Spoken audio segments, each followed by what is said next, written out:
કે અમારા પાસે જે ધન છે એમની અંદર એક રૂપિયો હું નહીં રાખું. મારા આશ્રમની અંદર જે કાંઈ હશે એ ભારતને હું સમર્પિત કરીશ. ભારતને જો જરૂર પડશે ને મોદી સાહેબ આહવાન કરશે કે દેશને રાષ્ટ્રને ધનની જરૂરત છે તો પ્રભુ પહેલો હિસ્સો મારો હશે પ્રભુ એની અંદર.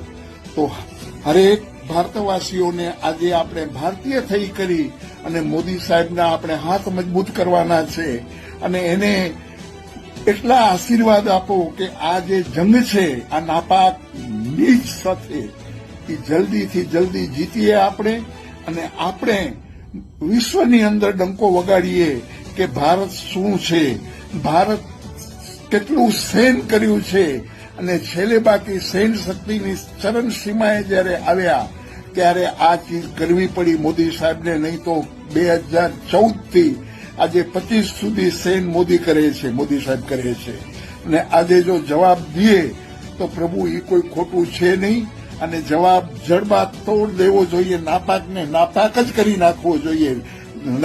નકશામાંથી નીકળી જવો જોઈએ.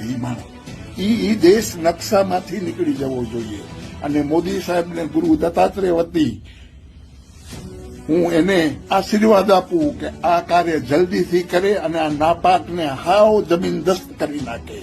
ઓમ નમો નારાયણ.